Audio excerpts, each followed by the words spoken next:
sæl og velkomin í Silfrið. Við ætlum hérna á eftir að ræða aðeins stjórnarkjör í Eflingu sem fer fram núna á morgun og hinn. Við ætlum að fá frambjóðendur sem að leiða listana 2 sem takast á, þau Sólveig Önnu Jónsdóttir og Ingvar Veigur Halldórsson. Ég ætla að fá hérna síðan til mín á eftir nýja frambjóðendur í sveitarstjórnarkosningum hérna á höfuðborgarsvæðinu. Það Hildur Björnsdóttir sem skipar annað sæti á lista sjálfstæðismanna og Ingvar Jónsson sem nýr oddviti Framsóknar í Reykjavík. En við ætlum að byrja hérna á vettvangi dagsins. Þau eru komin til mín Logi Einarsson, formaður Samfylkingarinnar, Þorgerður Katrín Gunnarsdóttir, formaður Viðreisnar, Stefán Pálsson, sagnfræðingur og stjórnarmaður í samtökum hernaðarandstæðinga og Ragnheiður Elín Árnadóttir. Þú ert fyrrverandi ráðherra. Velkomin öll sömul. Ekki formaður í neinu. Nei. Jú, formaður í hollvinasamtökum Sundhallakirkju. Við geymum það mál þetta síðar, en við ætlum að byrja hérna á þessu vopnaflutningsmáli. Við erum að tala vopnaflutning sem að Kveikur greindi frá í vikunni vegum Íslensk flugfélags sem að flytja vopn til Sádi Arabíu og þaðan líklega til Sýrlands og Jemen sem að Sameinuðu þjóðirnar hafa kallað sláturhús heimsins. Ef við byrjum aðeins á þér, Stefán, þið hafið náttúrulega kært þetta flugfélag fyrir sína aðkomu að þessu. Förum aðeins betur við það á eftir, en hvernig svona blasir þetta mál allt saman við þér? Þetta grafalvarlegt. Já, ömurlegt fyrst og fremst. Reyndar samt verið að segja, ég svona pínlítið undrandi hvað þeir eru hissa. Vegna þess að svona á liðnum árum þá höfum við reglulega fengið fréttir af því að íslensk fyrirtæki hafa verið í svona verkefnum. Og mönnum er alltaf jafn brugðið og finnst þetta alltaf einhvern veginn jafn óviðkvæmilegt og ekki í lagi. En svo einhvern veginn virðast menn alltaf leita í þetta. Þetta sé bara spurning einhvern móral. Að það bara vanti upp á að fyrirtæki séu bara duglegri að setja sér siðareglur. Bara að stökkva ekki á hvaða verkefni sem býðst. Já. Þið eru bæði í utanríkismálanefnd og funduð fyrir helgi með svona kannski þeim sem að beina aðkomu að þessu, samgönguráðuneytið, samgöngustofa, utanríkisráðuneyti. Þorgerður, hvað kom þar fram og hvað klikkaði eitthvað? Þetta var mjög upplýsandi fundur og það alveg ljóst að stjórnsýslan hún mjög gloppótt. Og það rauninni rétt sem að Stefán segir, þú veist, við erum alltaf undrandi og einhvern veginn ljósi umræði liðin ára, umræði flutningu, hugsanlega flutningu á kjarnorkuvopnum og slíku. Það hefði maður haldið að bæði utanríkisráðuneytið og samgönguráðuneytið væri búið að setja þetta mál í ákveðna ferla, því við viljum ekki alltaf að þetta komi upp með reglubundum millibili. En svona stóra málið í mínum huga það að Ísland ekki að innleiða þessar skuldbindingar á alþjóðavettvangi. Það verið að skrifa í útlöndum undir mjög merkilega samninga á þessu sviði sem öðrum. Ég geti líka nefnt til dæmis málefni fatlaðra. Við erum ekki að innleiða sáttmála Sameinuðu þjóðanna málefni fatlaðra. Þannig að við tölum digurbarklega eins og ég hef sagt, við erum að segja fína hluti í útlöndum, þegar heim komið, þá þessu ekki fylgt eftir. Og stjórnsýslan í samræmi við það og ég á erfitt með endilega álasa hvað sem að það finnst svolítið það verið að kalla eftir ábyrgð forstjóra Samgöngustofu og embættismanna, auðvitað þeirra ábyrgð mjög mikil. En pólitíska stefnan ekki nægilega skýr. Það ekki verið að segja skýrt frá utanríkisráðuneytinu eða samgönguráðuneytinu fyrir núna. En ég fagna því á móti að mér fannst Sigurður Ingi gera mjög vel grein fyrir því hvernig hann hygðist fara í þetta og ég held að við höfum svolítið að horfa til framtíðar, en þetta má bara ekki gerast aftur. Tökum skuldbindingar okkar alvarlega. Logi, þetta eru einmitt brot á sáttmálum og jafnvel lögum. Þarf enginn að taka ábyrgð? Þetta bara enn eitt svona máli sem klikkar og við lærum það? Nei, þetta eins og Stefán segir, þetta auðvitað ömurlegt mál. En við þurfum að passa okkur á því þegar við erum búin að afgreiða það að láta áfram umræðuna, halda áfram þetta vegna þess að þetta snýst ekki bara lög, þetta snýst náttúrulega stjórnmál og svo snýst þetta ekki síst siðferði. Siðferði almennings, siðferði stjórnmálamanna og á endanum siðferði fyrirtækja. Og við þekkjum það auðvitað náttúrulega bara eftir hrunið þegar að menn gengu alltaf að þá línu sem að heita lög og telja sig svo alveg geta haga sér frjálst innan þeirra marka. En sem betur fer, þá byggir samfélag okkar á lögum vissulega, en langstæsti hlutin heitir bara siðferði, kurteisi, mannasiðir. Og þetta ömurlegt líka vegna þess að stærsta framlag okkar Íslendinga til friðarmála í heiminum snýst mannúð, snýst hjálpastarf og snýst ekki síst að sýna gott fordæmi.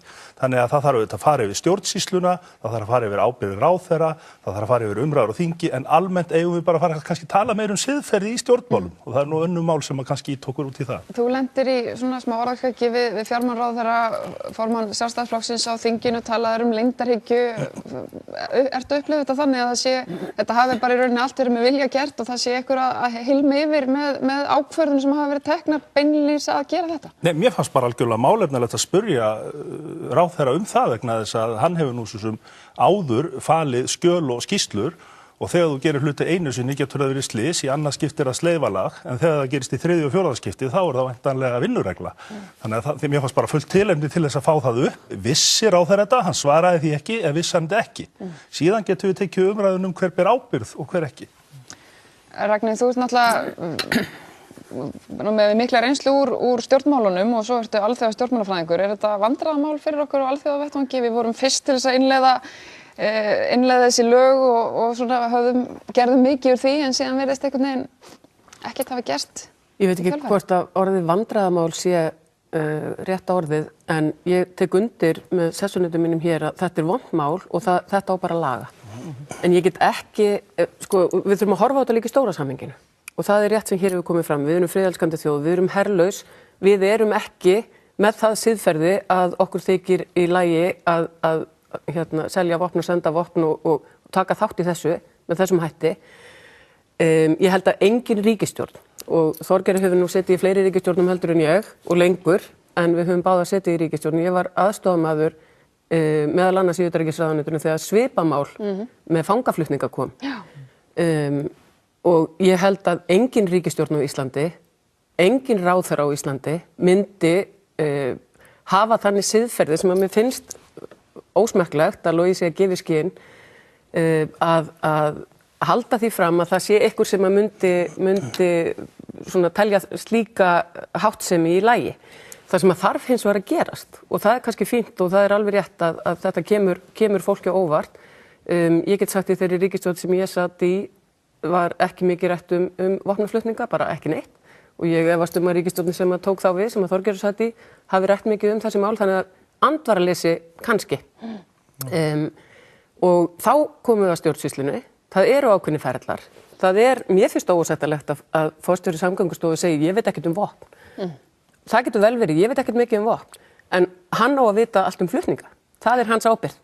Og án þess að ég sé að taka hann eitthvað út fyrir sviga, en mér fannst þetta standa svolítið út og ég held að skilaboðin þurfi þá að koma og þar er ég sammála því að þau þurfa þá að koma úr pólitíkinni og ég held að allir séu sammála það og það þurfi ekki að ræða það mikið og rífast mikið það á þinginu að þetta líðist ekki ef að það er eitthvað lapsus í lögum Sádi-Arabía er ekki skilgreint sem átakasvæði en svo ef að sem að menn geta alveg séð fyrir og auðvitað sanna kannski að þetta fari þangað, þá eigum við bara að segja nei, við tökum ekki þátt í þessu. Og það er pólitíska stefnumótun sem þarf að koma og ef hana skortir til þess að stjórnsýslan svari, þá þarf bara að tryggja hann. En sko þú þarft í sjálfu sér, þegar maður hugsar þetta, þú veist ekkert vopn, ég meina þetta er ekkert smá sem var talið upp allavega í þessum þætti og svo sem ekki komið frá stjórnsýslunni nákvæmlega hvað þetta var. Þetta eru eldflaugavörpur, basúkur, sprengjuvörpukúlur, vélbyssur og svo er náttúrulega spurning hvort þetta séu jarðsprengjur. Nákvæmlega. Það er bara sérstakur lagabálkur til það að það er óheimilt. Já. Og þess vegna fjármálaráðherrann sem fékk spurningun á þinginu, hann er ekki með listan og fer ekki við farmskjölin, en það hlýtur að vera eitthvað í kerfinu sem gerir það. Ég held að lögin séu bara mjög klár í þessu, en ég meina við í mínum samtökum, við erum búin að kæra fyrirtæki til lögreglu og það gerum við á grunni laga frá 2010 sem að heita því þjála nafni lög eftirlit með þjónustu og hlutum sem nota má til hernaðar og í þeim lögum sem að við gerum reyndar athugasemd við á sínum tíma og lögðum til bara mikla einföldun frekar heldur en að vera að heimila ráðuneyti að setja reglugerðir þetta allt saman. Þetta er einfaldlega bara bannað. Betur að það hefði nú verið hlustað á það. En þar er bara til að mynda klausa sem segir jafnvel þó þú sért búin að fá öll leyfi frá opinberum aðilum ef að þú mátt vita að þessir flutningar brjóti í bága við samþykktir og sáttmála sem Ísland aðili að, þá þér óheimilt að nýta leyfið. Þannig að það alveg ljóst að fyrirtæki situr hérna uppi með svarta pétur. Svo aftur stjórnsýsluhlutinn, þannig að þetta er áhugavert að bera saman ef við hugsum tvær stofnanir. Við hugsum Útlendingastofnun sem lætur engan njóta vafans og það alltaf strángasta mögulega túlkun sem til og svo erum við með Samgöngustofu þarna sem að bara hefur ekkert spáð í vopnum og vill bara trúa öllu góðu alla, af því ég svo lausnamiðaður, þá get ég bara séð fyrir mér að við hefðum bara forstjóraskipti. Við myndum bara senda Þórólf í Útlendingastofnun og svo myndi Kristín Völundardóttir taka við Samgöngustofu og þá held ég að bara margt myndi fara til betri vegar í okkar þjóðfélagi. Máli leyst. Þorgeir, þú talar að þú væri kannski ekki endilega á því að forstjóri Samgöngustofu þyrfti að víkja. Af hverju ekki? Það alveg augljóst að hafa verið teknar ákvarðanir þarna sem eru á mjög gráu svæði. Þarf enginn að taka ábyrgð? Jú, það auðvitað á fólk að taka og axla ábyrgð á sig. Ég ekki eftir fundin í gær tilbúin til þess að segja að hann maðurinn sem á að hengja upp í staur. Ég bara það ekki, að því leitinu að þetta einmitt að koma upp aftur og aftur. Og stjórnmálin síðan rosa hissa. Núna eftir og ég svo sammála því sem að Logi sagði hann, ég held að við eigum bara að gefa einfaldlega stjórnsýslunni og ríkisstjórninni núna mánuð, þingið á að gefa þessum aðilum núna mánuð, síðan köllum við aftur eftir mánuð og segja hvaða farveg þetta komið, hvaða reglur eru búin að setja upp, hvernig ætlar Samgöngustofa að leysa þetta hérðan í frá. Og ég alltaf að kalla eftir ábyrgð líka utanríkisráðuneytisins. Þau hljóta að hafa skoðunar á því hvernig við ætlum að uppfylla alþjóðlega skuldbindingar og samninga, því að nógu sterkar skoðunar alltaf að koma þaðan alls konar skuldbindingar. Þannig að ég vil flýta mér hægt, ég ætla ekki að eins og ég segi að krossfesta einn eða neitt, það greinlegt að það eru mjög miklu gallar í kerfinu, þetta algjörlega óásættanlegt, en við höfum fyrst og fremst að hugsa því hvernig við komum í veg fyrir þetta aftur. Þar fyrir utan að Útlendingastofnun, hún náttúrulega hagar sér svolítið líka eftir hvernig pólitíkin hverju sinni og hver ráðherra hverju sinni og það náttúrulega, það alveg ljóst að það hafa komið skýr fyrirmæli frá og stefna frá ríkisstjórninni í útlendingamálum sem að mínum að þið þarf að breyta. Það þá ekki það sama í þessu? Þetta ekki bara eitthvað sem Samgöngustofa hefur unnið eftir fyrirmælum frá samgönguráðherra hverju sinni eða ekki síður utanríkisráðuneytinu? Þannig að en þá til að segja að einhvers staðar hafi verið tekin pólitísk ákvörðun að þetta sé í lagi svona? Já, ég að hallast að því allt eins mér finnst þetta of ekki bara gloppótt, mér finnst þetta að vera sinnuleysi. Og sinnuleysið ekkert endilega embættismanna, sinnuleysið líka stjórnmálamanna og þetta eitthvað sem við eigum að taka á. Það náttúrulega hvílir bara mjög rík rannsóknarskylda á ráðherra og ef hann framselur þetta vald sitt til stjórnsýslustofnunar þá verða náttúrulega báðir aðilarnir einhvern veginn að fylgjast með hverjum öðrum. En að því að hér nefnd Útlendingastofnun og hvernig menn hantera mál þar, þetta algjörlega hárrétt hjá Stefáni og við getum ekkert sem sitjum á þingi skilt okkur bak við það að stjórnvalda eigi að hafa sjálfdæmi í sínum málum innan laga. Ef að lögin ekki skýr, ef að við teljum að það sé ekki verið að vinna í anda lagana og samkvæmt því sem að við vildum, þá verðum við bara að breyta lögunum og það var talað það fyrir kosningar eitt brýnasta verkefni okkar væri að taka útlendingalögin til dæmis gegn og við eigum að henda okkur í það. En aðeins með þetta mál, mér finnst það opinbera svo tvöfalt siðferði hjá okkur, hræsni jafnvel. Við tölum frið. Við samt leyfum vopnaflutninga til Sádi-Arabíu sem líklega eru send áfram til Sýrlands og Jemen. Þar fólk drepið, börn og konur, aðrir fara á flótta. Við setjum upp girðingar og segjum, já við getum tekið nokkra, við getum ekki tekið marga. Við erum komin í svo ljótan leik og ljótan heim og við þurfum kannski bara að fara að ræða svona grundvallar gildi okkar. Og enn og eftir þá bendi ég á, og við fengum í utanríkisnefndinni, utanríkisráðherra Guðlaugur Þór að tala á erlendu vettvangi ástandið í Jemen. Hneykslaður, eðlilega, mótmæla því hvernig það Síðan þegar heim komið, að þá erum við beint og óbeint að ýta undir einhverja vitleysu eins og þessa vopnaflutninga. Þannig að það þarf að fara vel yfir þetta, pólitíkina líka. Förum aðeins í aðrar áttir, tölum kjaramálin, atvinnurekendur og stjórnvöld í rauninni sluppu með skrekkinn í vikunni. Það var ákveðið að slíta ekki kjarasamningunum sem eiga að gilda til áramóta og það vægast sagt mikill órói á vinnumarkaðnum. ætla að fá hérna frambjóðendur í Eflingu á eftir eins og ég sagði. Logi, við byrjum með þér náttúrulega jafnaðarmenn, svo sem sterkar sögulegar tengingar við verkalýðshreyfinguna, þó það hafi svo sem verið gagnrýnt að þær hafi svona losnað aðeins. Hvernig blasir þessi staða við þér? Eigum við vona á bara verkfallshreinu upp úr áramótum? Auðvitað það bara heilagur réttur fólks að berjast alltaf fyrir betri kjörum. En það að vera metnaðarmál stjórnvalda hér eins og í nágrannalöndum okkar að þið félagslega öryggi, hár grunnlífeyri, atvinnuleysisbætur, barnabætur, vaxtabætur, húsnæðisstuðningur sé hluti af almennum aðgerðum. Framlag stjórnvalda til þess að skapa frið á vinnumarkaði. En við eigum ekki að nota þessa hluti sem skiptimynd inn í kjarasamningum alltaf bara þegar það blasa við deilur. Þetta á að vera eins og við og Vinstri græn og fleiri flokkar hafa talað þetta var hluti af almennum aðgerðum og það vekur mér svona áhyggjur og vonbrigði, veldur mig vonbrigðum að hægri stefna ríkisstjórnarinnar sjálfstæðisflokkurinn virðist ráða algjörlega í för vegna þess að Vinstri græn eins og við tölum það fyrir kosningar að brýnasta verkefni eftir kosningar væri að afla tekna og skapa þennan félagslega stöðuleika en þá ekki að nota hann sem skiptimynt í kjarasamningum. Þorgerður, þetta hefur snúist náttúrulega mikið hækkanir kjararáðs og svona opinbera fyrirtækja.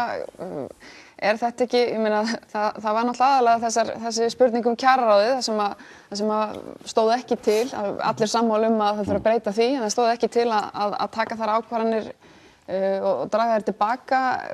Það eitthvað sem ykkur hugnast eða hvernig viljið þið lesa þetta? Ég held að við þurfum einfaldlega að fara mjög vel yfir þetta og það var náttúrulega nefnd sem skilaði ákveðni tillögum og ég til einsett að við förum og svona fylgjum þeim svolítið bara til þess að byggja líka upp trúverðuleika til lengri tíma. Við séum ekki alltaf, þetta þú veist, Ragnheiður þekkir þetta mjög vel að þetta kemur alltaf upp með reglubundnu millibili, þannig að þetta líka eitthvað sem þarf að laga, líka til með þessi stórfellda hækkun sem að stjórn Landsvirkjunar fer inn í sitt fyrirtæki. Þetta verður alltaf skoða í heildar samhengi. En var þetta kjarasamningar sem slíka að svona ríkisstjórnin slapp með skrekkin og ég held að það hafi verið rétt. Ég fagna því að samningar voru ekki felldir núna því að kaupmáttaraukningin hefur verið gríðarlega mikið. Það hlýtur að vera endanum það sem að skiptir miklu máli. En á hinn bóginn það verður ekki hjá því litið að hluta til nákvæmlega það sem að Logi var að segja. Að það þarf að tryggja ekki félagslegan stöðuleika, félagslegt réttlæti. Það hlýtur að koma núna í ríkara mæli inn að borð ríkisstjórnarinnar og það það sem að þungi mun hvíla mest á núna á næstunni. En eðlilega eru félögin til dæmis út á landi ekki tilbúin til þess að fara í verkfall. Við erum búin að upplifa verkfall hjá flugstjórum, flugumferðarstjórum og fleiri. Þetta getur riðið ferðaþjónustunni algjörlega að fullu ef að það á að fara að sitja hér verkfall víða land bara næsta sumar og þetta orðin ein grunn undirstöðu atvinnugrein okkar. Þannig að það margt sem hangir á spýtunni en ég held að við þurfum að skoða annars vegar svona félagslegar umbætur, ekki spurning, vaxtabætur en líka að lækka tryggingagjald sem að hjálpar litlum og meðalstórum fyrirtækjum þeir eru lykilatriði fyrir þessi minni fyrirtæki í ferðaþjónustu sem annars staðar. Ragnheiður, hún nefndi hérna Þorgerður stjórn Landsvirkjunar. Þú situr þar náttúrulega í stjórn og ert þar í starfskjararáði og svo ég spyr bara hreint út, ég meina hvað réttlætir svona launahækkanir og þú veist, þetta ekki einmitt óbáslega vond skilaboð í viðkvæmu ástand að senda út? Jú, ég alveg sammála því að þetta kom líka á þessum tíma akkurat inn í þetta ákvörðun sem hefur var tekin fyrir nokkrum mánuðum en við þurfum að athuga líka aðdragandann að því og við getum farið aftur til 2009 eða 2010 þegar gerðar voru breytingar og bæði á því að laun voru lækkuð og fryst. Þar myndi vera svona kjararáðs stökkin. Ég heyrði varaformannsefni Þorgerðar í gær lýsa þessu einmitt mjög vel og ég tek undir það sem hann sagði að ein ástæða þess að við erum alltaf að fara í þessi svona stóru stökk sem eru vond og það skilja það allir, það er allir sammála því en það er líka út af því að menn eru hræddir jafnt og þétt að hækka laun aðstoðarbandsmanna, þeirra sem eru hérna svona ofar í laginu og þá lendum við alltaf í þessu. Og ég held að það sé máli sem að við þurfum og þetta varðandi forstjóra Landsvirkjunar, það er nákvæmlega þannig. Við erum með samning við mann sem að var tekin úr sambandi og síðan hérna stöndum við frammi fyrir þessu. Annað sem hefur komið fram að stjórn Landsvirkjunar hafi hækkað eitthvað óeðlilega mikið í launum. Það er ákvörðun sem var tekin áður en við komum að og það var eftir því sem að Landsvirkjun segir það var 5% hækkun en burtséð frá því. Mér langar aðeins út af hérna þessu með kjarasamningana almennt.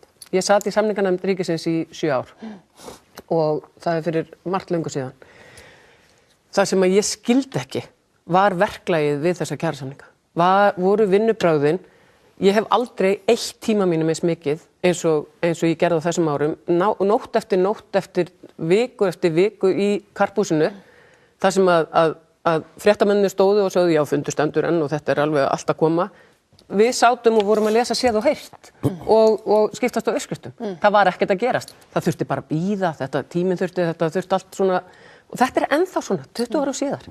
Og það er þetta líka sem við verðum aðeins að fara að hérna átta okkur á að þessi einhvern veginn hugsun setjast bara niður. Við erum með fullt af flóknari verkefnum í samfélaginu. Setjast niður, heyrðu, þetta er staðan í efnahagsmálum. Við getum ekki einu sinni komið okkur saman það hvar við að byrja. Þarna erum við alltaf að rífast það. Þetta er staðan í efnahagsmálum. Hér er eitthvað launastruktúr. Við horfum á almenna markaðinn. Þar eru lægstu taxtar yfirleitt yfirborgaðir. Við erum með ríkið. Þar er fólk á lægstu taxtum.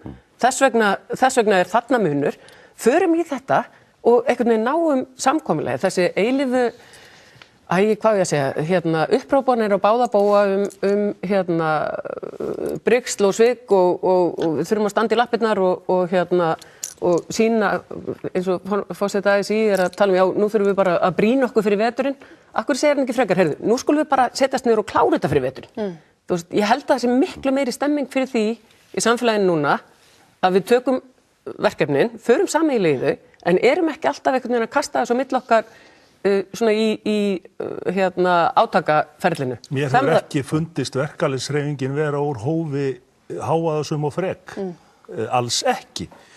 Menn verða hins vegar auðvitað bara að láta heyra í sér þegar þeir eru að berjast fyrir auknum réttindum síns fólks. Ég er ekki að segja að fólk með ekki láta heyra í sér, en þegar það er bara hérna sagt, ok, fínt, þið sluppum skrekkin, en við munum vera með vesen í haust. Stefán, rétt í lokin, þú verður starfandi náttúrulega mikið innan Vinstri grænna, þetta setur þinn flokk svolítið í svona pínlítið erfiða stöðu mitt.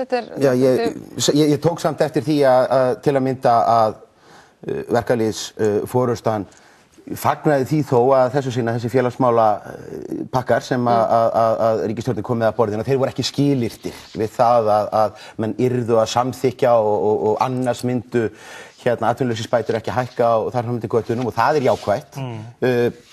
En það sem að mér finnst í rauninni gleðilegast varðandi kjaramálin og verkalýðsmálin bara þessar vikurnar er það, og það kannski hangir saman við til að mynda þessi nýju stöðu sem er komin upp, að þessi vera að kjósa forystu í Eflingu, að það er þessi umræða sem er komin upp á yfirborðið fólk sem er að vinna fulla vinnu en nær ekki endum saman. Og hvernig við erum að bara í þeirri stöðu sem samfélag að það sé bara að við séum að keyra samfélagið á fólki sem rétt nær að skrimta. Við erum mjög oft útlendingar, fólk með bara mjög veika félagslega stöðu og þetta hefur einhvern veginn svona fengið bara að slæta og að senda laust.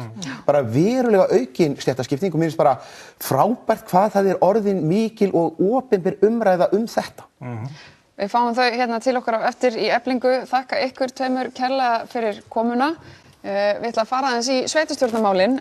Logi, þið í Samfylkingunni eru náttúrulega nýkomin úr af landsfundi, þess ég geri ráð fyrir að þið hafa verið að þjappa ykkur saman meðal annars fyrir einmitt sveitarstjórnarkosningarnar. Var þetta svona baráttu fundur hjá okkur? Já, hann var mjög góður og við áttum okkur á því að samstaða og liðseild er forsenda fyrir styrk en ekki öfugt endilega. Við töluðum mikið sveitarstjórnarmálin og það þetta tvennt sem að skiptir máli þar, finnst mér. Í fyrsta lagi þá eru fleiri og fleiri verkefni að færast til sveitarfélaga. Það gott vegna þess að þjónusta sem veitt nálagt fólki yfirleitt betri.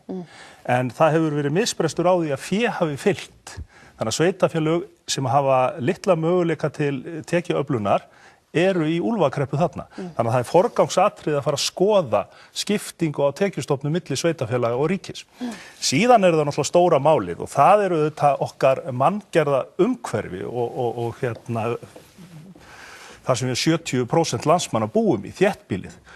Og þar munu í borgarstjórnarkosningunum í vor takast á framtíðin sem eru núverandi stjórnvöld borgarinnar og fortíðin. Mér finnst ótrúlegt að það skuli vera að deila borgarlínu, þéttingu byggðar. Ég arkitekt og búinn að vinna við skipulagsmál á 3. áratug og fylgist og les mikið. Borgin ekki að gera neitt einstakt. Það verið að fylgja eftir þróun sem hefur átt sér stað síðustu 20-30 ár í öllum borgum vestanhafs og austan vegna þess að eftirsýrisárin þau leiddu af sér hið ameríska módel bílaborgarinnar með flokkun og aðgreiningu og við hurfum frá hinu evrópska módeli blanduðu byggðarinnar sem miklu hagkvæmara, sem ódýrara. Þetta ekki bara fjárhagsatriði, þetta ekki bara spurningu lífsskilyrði, þetta líka spurningu að þetta skilvirkasta leið okkar til þess að koma með aðgerðir fram í loftslagsmálum. Þannig að mér finnst að því að leggja þetta til hliðar og því að halda áfram allir flokkar og lofa því að halda áfram með þau áform sem núverandi borgarstjórnarmeirihluti hefur lagt fram. Við skulum sjá hvað nýju andlitin í pólitíkinni segja. Velkomin Hildur Björnsdóttir, þú ert að skipta annarsæti á lista sjálfstæðismanna og Ingvar Jónsson, þú ert nýr oddviti Framsóknar. Byrjum aðeins á þér, Ingvar, þú svo sem hefur tekið þátt í pólitík lengi, þú hefur ekki verið í svona forystuhlutverki. Þú ætlar að vilt einmitt raunar lausnir í samgöngumálum, leggur mikla áherslu á flugvöllin. Hvað það svona helst sem að þú og þitt fólk ætlið að breyta ef þið komist að? Já, Sælfanni, þakka kærlega fyrir að bjóða mér í þáttinn. Við Framsóknarmenn við ætlum að bjóða upp á núna menntamál í fyrsta sæti. Við segjum að kennarinn verði kóngurinn eða drottningin, kennara með að ráða. En það allavega þetta, það eru menntamálin sem í fyrsta sæti í okkur. Hvernig byggjum við upp velferðarsamfélag? Við byggjum velferðarsamfélag upp þannig að við byggjum píramída og grunnurinn og fyrsta hæðin menntun. Þar ofan á kemur verðmætasköpun og þá fyrst getum við byggt efstu hæðina sem velferð og þess vegna erum við að setja menntun í fyrsta sæti hjá okkur. Mannauðurinn það... Þú að vanta á það hjá borginni hingað til? Já, það hefur aldeilis vantað upp á það og kannanir sýna það. Við stöndum okkur alls ekki nógu vel í menntun. Við höfum að horfa til þeirra ríkja sem gengur vel með að mennta börnin sín. Við höfum að horfa til Finnlands, Kanada og Eistlands. Akkur standa þeir sér svona vel? Þeir gerðu bara eins og Finnarnir. Þeir settu kennarinn í fyrsta sæti. Það þarf að endurskoða laun leikskólakennara og grunnskólakennara. Það þarf að leiðrétta þau, það þarf að hækka þau. Við þurfum að bera meiri virðingu fyrir kennaranum og við höfum að gera þetta eins og ég segi eins og þau lönd sem hafa gert hvað best í þessum málum. Pabbi minn hefur verið kennari í 48 ár og hann sagði við mig, Ingvar, fyrstu ári mín þá voru launin eins á par við alþingismenn og við viljum setja kennaran á þennan stall aftur fyrir börnin okkar.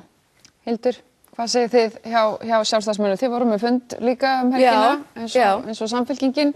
Eru þið búin að setja saman stefnuskrá fyrir kosningar? Ekki kannski stefnuskrá, við setjum saman það sem við köllum Reykjavíkur sáttmála og það er svona, eitthvað stefnuplagg, eitthvað vegvísir framöndan en inniheldur kannski ekki eitthvað loforð, þau koma síðar.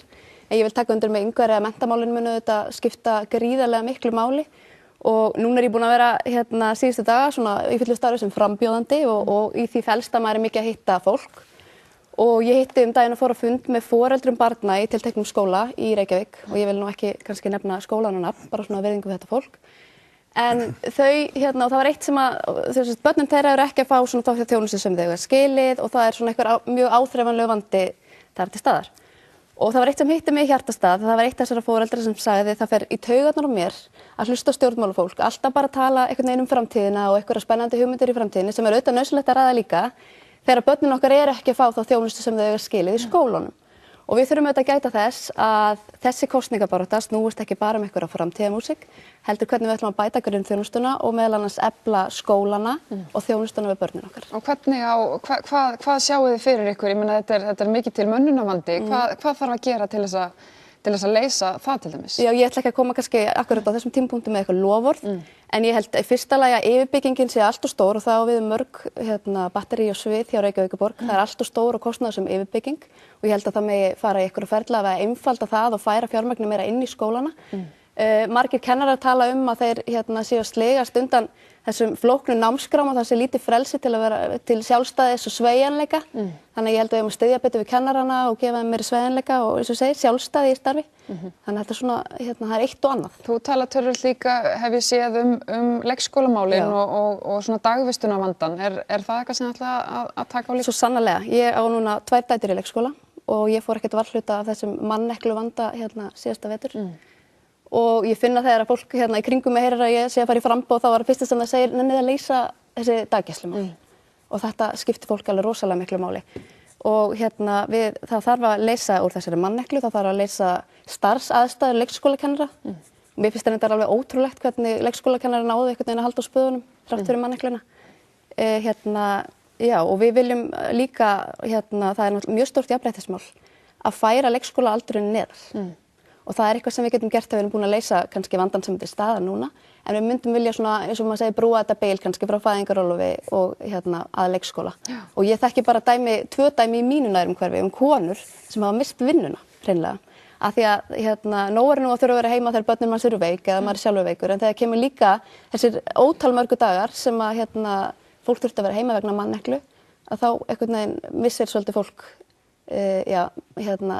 bara tökin í vinnunni og það hefur orðið til þess að einhverjir hafa mist vinnuna sem er náttúrulega hrikalegt. Þetta er náttúrulega, bæði þessi vandamál sem þið eru að tala eru náttúrulega kannski það að leysa þau er þið töluverður kostnaður, þú talar að hækka laun kennara, ég meina hvernig á að fjármagna þetta og hvar á að skera niður og hverju á að sleppa, hafið þið sett þetta niður fyrir ykkur eitthvað? Sko það eru komnir brestir í menntunarmál hjá okkur og það er ekki annað að ræða en að setja meiri pening í þennan málaflokk.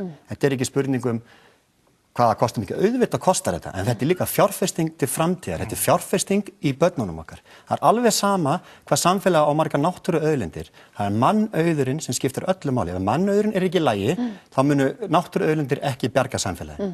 Og maður langar aðeins að koma inn á það meiri í sambandi með menntamálin hjá okkur, að við erum með í 5 efstu sætunum, þá erum við með 2 kennara og 1 kennara nema.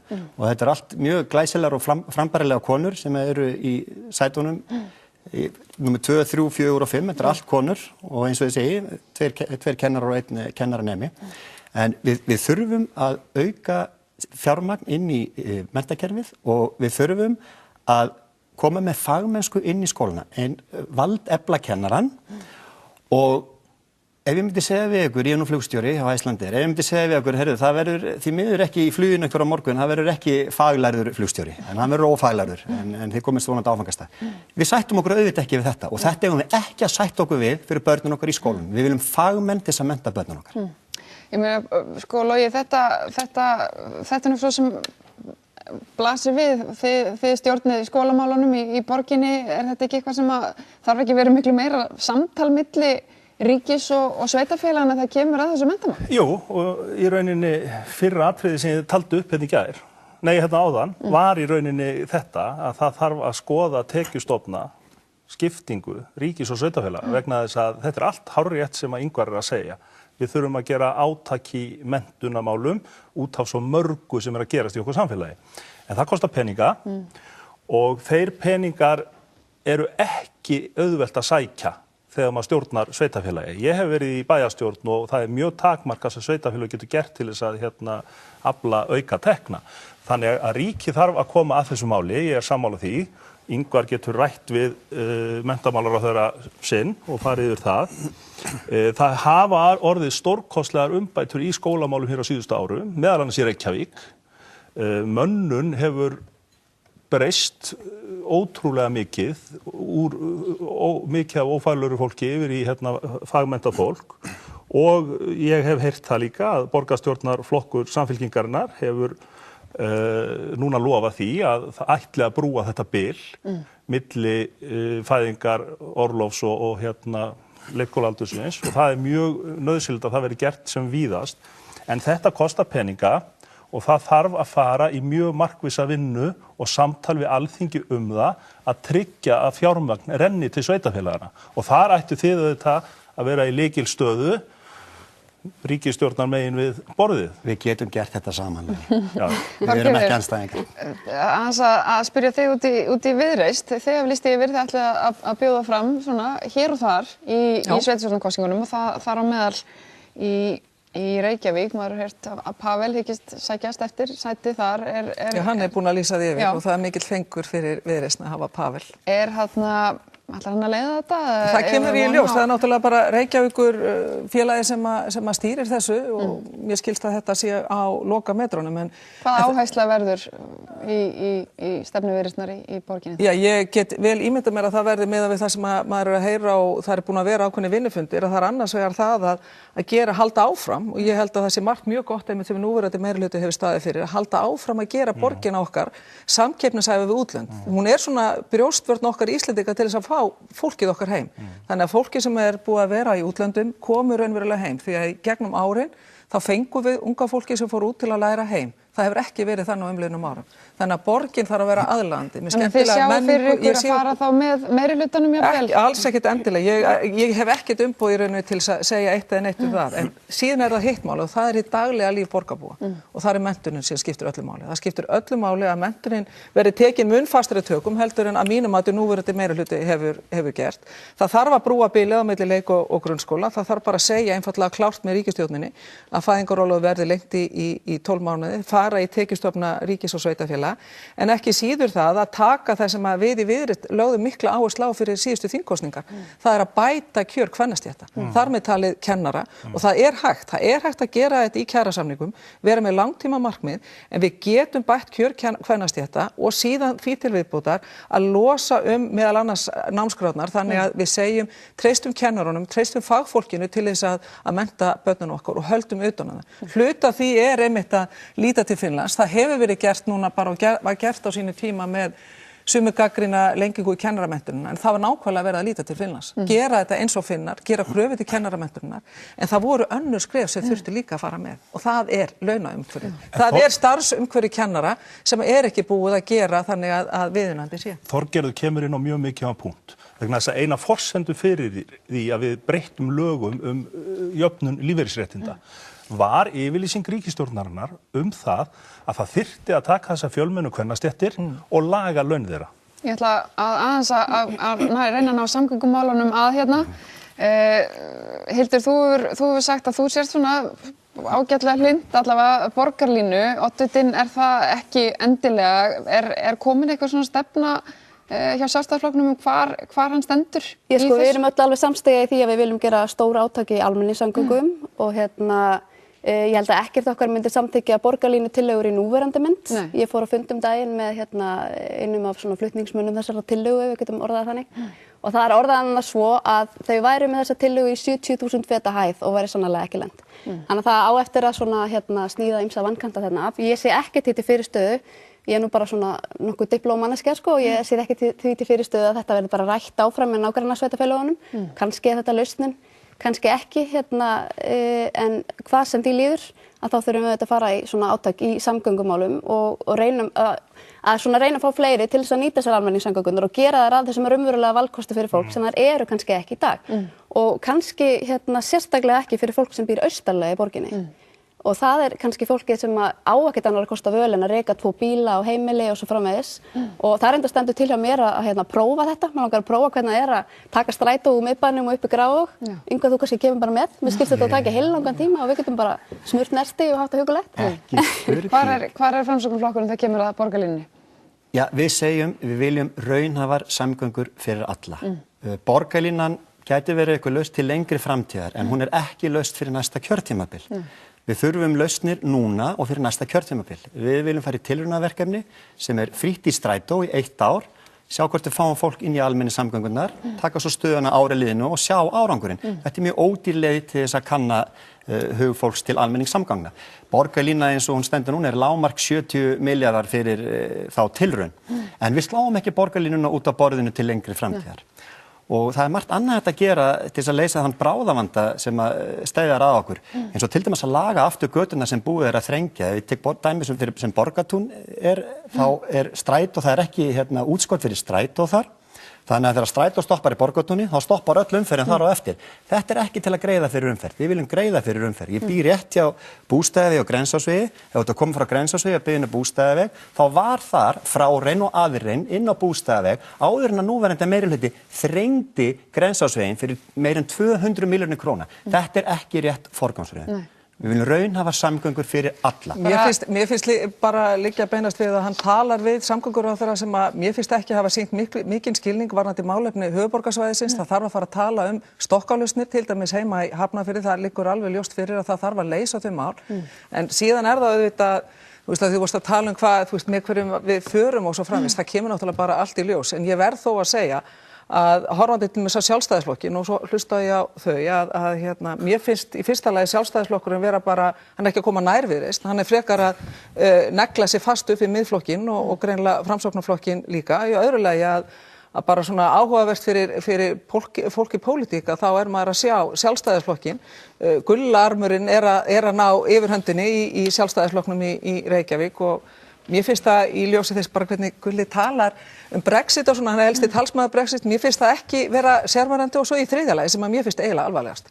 Að það að sjá núna strax eftir í hverju viðtalinu á fætur öðru hjá leiðtoga hópsins í honum Eyþóri í Reykjavík að þá finnst mér synd að sjá aftur umgengni eða viðhorf gagnvart konum, hvernig farið með Áslaugu Maríu Friðriksdóttur, að það strax búið að tryggja strákunum, með fullri virðingu fyrir þeim, að því að Kjartan Magnússon hefur verið mjög ötull sem borgarfulltrúi, en það strax búið að tryggja strákunum embættin í kringu borgarstjórnarflokk Sjálfstæðismanna, en Áslaug, það ekki minnst á hana, reynslubolti og kona í pólitík. Hildur, ertu í gulla arminum? Ég verð bara að segja, frá dýpstu hjartarótum, ég skil ekkert hvernig þessi landamæri þessum fylkingum í Sjálfstæðisflokknum. Það búið að kenna mig við ýmsar fylkingar, ég tilheyri engri, ég á vini á báðum stöðum og ég ætla bara að reyna að halda þið þannig. Örstutt í lokin. Já, mér langar aðeins að bregðast því sem að Þorgerður sagði. Sko, þó svo að Sjálfstæðisflokkurinn, eins og því að finnst að hann sé verið að negla sig upp við Framsóknarflokkinn, þá það ekki í báðar áttir. Við erum alls ekki að negla okkur við einn eða neitt flokk. Framsóknarflokkurinn elsti stjórnmálaflokkur landsins, 101 árs gamall og saga Framsóknarflokksins samofin framfara sögu Íslands og við erum duglegt fólk og við getum unnið með öðrum, við erum samvinnuflokkur og við erum félagshyggjuflokkur, ekki gleyma því, við erum félagshyggjuflokkur, þannig við erum alls ekki negla okkur upp við Sjálfstæðisflokkinn. Við erum ekki andstæðingar hér, við getum öll unnið saman fyrir fólkið í borginni. Sammála þessu, ekki veldu neitt og ég útiloka ekki samstarfi neitt. Takk ykkur öllum kærlega fyrir komuna, við ætlum að fá frambjóðendur Eflingar hérna eftir stuttarauglýsingar.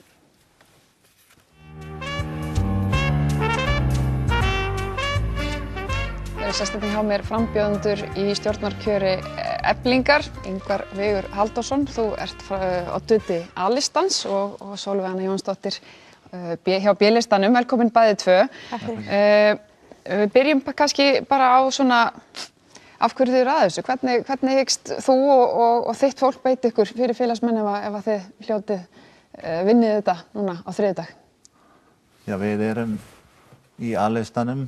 Við viljum beita okkur fyrir sérstaklega húsnæðismálum og lægstu launum og ég veit að það líka hjá B-listanum en þetta eilífða barátta og við viljum í rauninni halda áfram þessari baráttu og sérstaklega með húsnæðismálin og það Bjarg íbúðafélag. Við höfum mikil áhuga í A-listanum að berjast fyrir áframhaldandi uppbyggingu sem að hefur verið þar í gangi hjá ASÍ og BSRB. Við viljum beina kröftum okkar þar og svo sérstakur áhugi hjá mér að greiðslumat hjá fólki að þeir sem á leigumarkaði og að greiða til dæmis 200.000 í leigu á mánuði að þeir falli ekki á greiðslumati upp á 160.000. ég vil beina eða nýta rödd félagsins til að beina kröftum okkar þangað þar sem að verður meira réttlæti. Já, hjálpa fólki að eignast sitt eigið. Já. Já. Sólveig, hvernig, hvað svona þessar helstu breytingar sem eru það á félaginu ef þeir kemist að? Já, við náttúrulega auðvitað leggjum miklu áherslu á að launakjör verði löguð. Þessar prósentuhækkanir sem að tíðkast, við erum ekki hrifin af þeim vegna þess að svo dæmis ég tekið þá þýðar til dæmis prósentuhækkun upp á 10% fyrir hátekjumannesku mörg 100.000 en fyrir manneski í minni stöðu þýðir það eitthvað mjög lítið sem er bara fljótt að hverfa í hítina. Við viljum jafnframt berjast fyrir bættum aðgangi að húsnæði á góðum kjörum, tryggu húsnæði. Samkvæmt könnun sem að Efling gerði þá eru held ég aðeins 44% félagsmanna í eigin húsnæði þannig að það gefur auga leið að það er bara mjög brýnt mál að fara í það.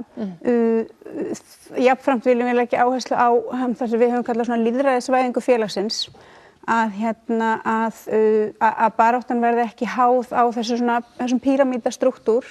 Við teljum að stéttabaráttu og verkalýðsbaráttu eigi að heyja af gólfinu og þess vegna teljum við mjög mikilvægt að þau sem eru í forsvari séu fólk sem hafi bara beina reynslu af því að starfa í ástandinu eins og það er núna. Þess vegna til dæmis teljum við að það sé algjörlega fráleitt að það sé hægt að sitja í 18 ár eins og fráfarandi formaður hefur gert. Viljið þið breyta það reglunum að setja það Já, ég held að það sé bara mjög nauðsynlegt að ganga í það og þegar við höfum nefnt þetta við það fólk sem við höfum verið að hitta á vinnustafundum þá höfum við bara heyrt mjög mikla undirtektir við þetta en jafnframt þá viljum við líka bara leggja mikla áherslu á það að við teljum að verkalýðsfélög eins og Efling þurfi bara líka að beita sér í svona orðræðunni, þurfi að beita sér bara ávallt fyrir hagsmunum verkafólks og láglaunafólks að við þurfum bara stöðugt að heyja baráttuna bara gildin í samfélaginu að við þurfum að berjast mjög markvisst gegn þessari nýfrjálshyggjustefnu sem að gera það að verkum að einmitt láglaunafólk og verkafólk er bara dæmt til þess að slíta alla ævi án þess að geta nokkru sinni frjálst höfuðstrokið á meðan einmitt eins og bara gerist núna í sífellt meiri mæli að auðstéttin ekki aðeins hefur mikinn aðgang bara af pólitískum völdum heldur jafnframt bara sölstar undir sig sífellt meira af gæðum samfélagsins. Já, þú ert að tala bara meiri pólitíska aðkomu? Já, að við teljum að það sé bara bráðnauðsynlegt vegna þess að misskipting eykst. Samfélagið okkar er okkar mati ekki á góðri leið. Stéttaskipting er bara meira og meira vandamál í íslensku samfélagi. Það er bara bráðnauðsynlegt að einmitt verkalýðshreyfingin taki bara svona markvissari afstöðu með þeim sem að bara þjást í arðráninu og hætti einhvern veginn að spila svona með þessu kerfi. Inga, þetta er eitthvað sem ég veit að maður hefur séð að ykkur hugnast ekki, þú hefur gert athugasemdir við í rauninni svona einhver aðkomu ákveðina flokka að þessu kjöri í gegnum framboð B-listans. Af hverju? Ég meina það er fullt af fólki sem er starfandi í ýmsum verkalýðsfélögum sem að starfa líka í pólitík. Af hverju er ykkur svona illa við þetta? Mér er illa við þetta vegna þess að öll flokkspólitík, hún á ekki heima í stéttarfélagsbaráttu. Af því að það er ekki hægt að vera ef að til dæmis einhver flokkur kemst til valda eins og hjá þeim, sósíalistaflokkurinn, ef að þeir eru í sveitarstjórn og svo situr þetta fólk kannski í framtíðinni í Eflingu stéttarfélagi og það kemur sama staða upp og var núna daginn, uppsögn kjarasamninga. Hvernig ætlar þetta fólk að taka afstöðu? Ætlar að taka afstöðu þá með sveitarfélaginu eða ríkinu eða vinnandi fólki. Þetta gengur ekki upp. Það er ekki, þetta bara aðskilið fyrir áratugum síðan og þetta bara á ekki að heima saman. Sólveig er náttúrulega líka að tala einhverju leyti svona kannski bara pólitísk afskipti félagsins, það er að segja að það sé meira ábyrrandi í pólitískri umræðu þó sé ekki endilega flokkapólitík. Er það eitthvað sem þú getur tekið undir hafi vantað að félagi beiti sér meira í svona samræðunni kjör verkafólks? Já, þetta er pólitískt starf, en þetta á ekki að vera flokkspólitískt. Það verður að vera pláss fyrir alla. Þetta svo stórt félag og það í rauninni, það getur ekki verið þannig að maður verði beggja megin borðsins. Það bara, ég skil ekki þá hugmyndafræði og ég sé ekki að hún gæti gengið upp nokkuð tíman. Hvað segir við því? Mér finnst þetta bara ótrúlega ósvífið. Ég vissulega í flokki sem að hefur reyndar aldrei búið fram. Ég hef aftur á móti starfað frá 2008 samhliða því að vera bara verkakona á íslensku vinnumarkaði. Hef ég beitt mér bara í baráttunni fyrir réttlátra samfélagi á Íslandi og öll þau sem hafa starfað með mér þar held ég að geti sagt að ég hefi ávallt bara staðið mig eftir fremsta megni bara mjög vel og verið bara heiðarleg að öllu leyti í samskiptum með fólk sem ég hef starfað með þar. Þegar ég að tala að verkalýðshreyfingin eigi að vera pólitísk þá ég náttúrulega augljóslega ekki svo barnaleg að vera þarna að vísa í stjórnmálaflokka. En fyrst að A-listinn hefur ákveðið að gera þetta að einhverju megin inntaki kosningabaráttu sinnar, þá má náttúrulega bara benda á að skrifstofustjóri Eflingar var í framboði fyrir Samfylkinguna fyrir síðustu alþingiskosningar. Ein dyggasta stuðningsmanneskja A-listan sem hefur skrifað fjölda greina til stuðnings A-listanum og greinar sem eru mjög gagnrýnar bara á mig persónlega. Einmitt þessi orðræða að ég sé bara handbendi einhverja manna út í bæ. Hún varaþingmaður, fyrrum varaþingmaður Sjálfstæðisflokksins. Þannig að þetta náttúrulega bara eitthvað svo hjákátlegt að vera vitni að þessu. Og mér finnst þetta einmitt bara mjög mikil vanvirðing við mig sem mannesku sem eins og ég segi hef starfað í bara alls konar baráttum frá árinu 2008 alveg án þess að taka nokkru sinni pásu séða til. Ég hef aldrei dregið mig til ég hef bara verið á því sviði frá 2008. Og svo finnst mér þetta náttúrulega sérlega mikil vanvirðing við það fólk sem á listanum með mér, sem auðvitað bara fólk sem hefur væntanlega kosið alls konar flokka og jafnvel starfa með þeim. Ég hef bara ekkert spurt af því. Mér finnst þetta leiðinlegt vegna þess að auðvitað á þessi barátta þessi framboð að bara snúast málefni. Við höfum reynt eftir bestu getu og ég til að við höfum bara staðið okkur mjög vel í því að vera mitt bara mjög málefnaleg, tala bara þau mál sem að bara brenna á okkur, þessi ömurlegu launakjör sem okkur eru boðin upp á. Við erum bara einhvern veginn dæmd til þess að vera vinnuafl á útsölu, húsnæðismarkaðinn sem skelfilegur fyrir fólk með lágar tekjur, lýðræðisvæðingu félagsins. Við höfum reynt að benda líka á að lífeyrissjóðskerfið eins og það núna bara meingallað, því þarf að breyta. Akkur erum við ekki að ræða þessa hluti? Hvers vegna í ósköpunum hægt að snúa þessari kosningabaráttu það hvort að ég sé meðlimur í flokki eða ekki? Þetta ekki bara einhvern veginn pingu McCarthyísk stemning? Mega þess að draumverulega allir flokkar, fólk úr öllum flokkum má koma, en manneskja sem tilheyrir einmitt sósíalistaflokki, hún einhvern veginn brennimert, kona sem hefur háð bara mikla og markvissa baráttu fyrir breytingum á samfélaginu. Ég bara ásökuð einmitt það. Að vera handbendi manna út í bæ og þá algjörlega bara gert svo lítið úr því sem ég þó hef tekið þátt í að gera hér á þessu landi.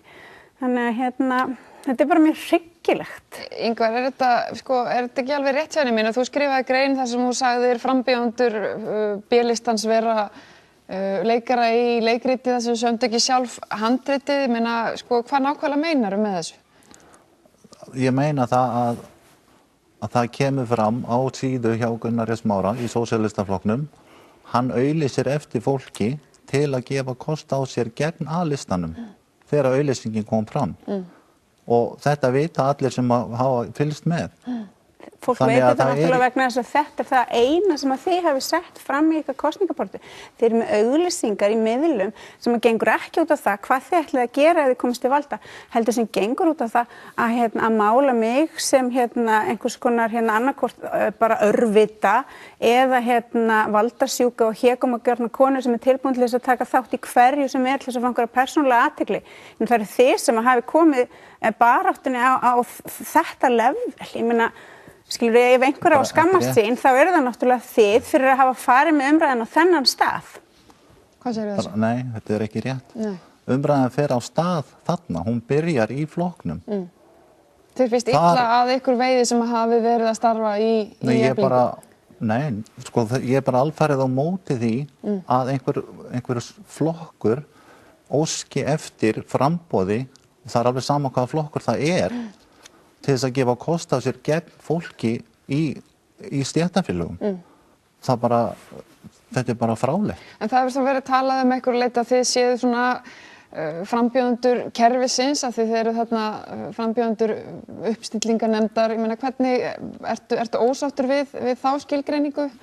Hvernig kemur það til að þessi listi sé settur saman svona með þig í fararbroddi? Ég verkamaður. Ég ekki starfsmaður í Eflingu og ég ekki í stjórn núna. Ég var í stjórn Eflingar. En ég gaf kost á mér þegar ég vissi að fráfarandi formaður ætlaði að hætta. Og þá gaf ég kost á mér til þess að mér langar að gera betur. Ég hef verið í stéttarfélagsbaráttu frá því ég var unglingur og ég sá bara tækifæri að þarna get ég komið einhverju góðu til leiða. Og í rauninni með þá núverandi stjórn, ég ekkert að verja núverandi stjórn á neitt hátt, mér langar bara að koma inn og gera betur og byggja ofan því sem búið að vera að vinna að. Þetta ekki, maður hefur séð þetta svona nýr baráttuhópur á móti svona einmitt kerfinu. Ég meina, þetta ekki kannski einhverju leyti svona óþarfa skilgreining á þessum hópi sem hefur svo sem ekki til sakar unnið heldur en að gefa kost á sér við þessu uppstillingarnefnd? Ertu þá að meina okkur, eitthvað sem við ættum að hafa sagt A-listan? Já, maður er bara að segja því það, ekki endilega þið, bara svona hvernig þetta kemur út. Já, ég get náttúrulega ekki svara fyrir það hvað aðrir að segja. Við eins og ég segi, við höfum bara lagt mikla áherslu á að vera bara mjög málefnaleg í okkar baráttu og þegar við höfum verið að fara til vinnustöðafundi þá höfum við komið inn á þá, kynnt okkar mál, spjalla við fólk og aldrei nokkuð tíma verið að grafa einhvern veginn undan baráttu þeirra. Það hefur ekki verið okkar taktík. Það getur enginn bent á það. Aftur á móti hefur A-listinn, meðal annars bara í útvarpsviðtölum, talað ekki aðeins niður til okkar og ásakað okkur þessa hluti. Heldur jafnframt hef ég bara heyrt sem náttúrulega sárara og leiðinlegra að það talað bara niður til félagsmanna að ástæðan fyrir því að það gangi illa að fá fólk til starfa sé einhvern veginn bara svona algjört viljaleysi félagsmanna og svo heyrði ég nú bara eina konu á listanum segja að þegar félagsmenn væru að tjá sig þá væri það einhvern veginn svona bara tuð og þus. Mér finnst þetta bara mjög alvarlegt. Þarna greinilega einhver svona áherslu á menningarmunur þar sem að við höfum sagt að ef við, fólki í félaginu, erum að tuða og þusa eins og það hefur verið orðar, þá verður að gefa því gaum, það verður að hlusta á það. Við erum náttúrulega bara auðvitað eins og fólki á A-listanum, fólk sem hefur bara starfað á þessum íslenska arðránsvinnumarkaði. Ingvar Mót, frambjóðandi minn, hann einmitt heldur því fram að það sé ekki arðrán í íslensku samfélagi, sem náttúrulega algjörlega bara fráleit skoðun. Ég meina arðrán bara grundvöllurinn í því efnahagskerfi sem að við búum við. Við erum sannarlega arðrænt vinnuafl og við viljum fá meiri aðgang af því sem að við búum til með vinnu okkar. Við viljum að samfélagi mótist að miklu leyti eftir okkar kröfum og okkar löngunum og okkar draumum hefur ýtt út á jaðarinn. Þar höfum við verið látið sér stemmit. Vinna fyrir tekjur sem nægja okkur ekki til þess að lifa af. Við teljum bara að nú sé nóg komið og við höfum bara fullan rétt eins og ég segi, ég er búin að vera frá 2008 félagsmaður í Eflingu. Ég bara hef lýðræðislegan og bara fullan rétt til þess að stíga inn í þessa baráttu, til þess að láta rödd mín að heyrast og sama má segja alla sem að taka sæti með mér á lista. Þetta er fólk sem er málefnalegt, sem að talar fyrir hönd þeirra hópa sem þau tilheyra og svo framvegis. Þannig að ég get ekki lagt nógu mikla áherslu á hvað mér finnst það hryggilegt að við höfum þurft að eyða einmitt tíma í að ræða eitthvað sem á endanum skiptir engu máli í stað þess að ræða það sem skiptir öllu máli sem er bara það hvernig samfélag viljum við búa í, hvernig samfélag getum við sætt okkur við að búa í, ætlum við að einmitt taka þennan stóra slag sem við bara verðum að taka eða ætlum við að halda einmitt áfram að svona mjatla inn einhverjum prósentuhækkunum sem að gagnast okkur ekki neitt.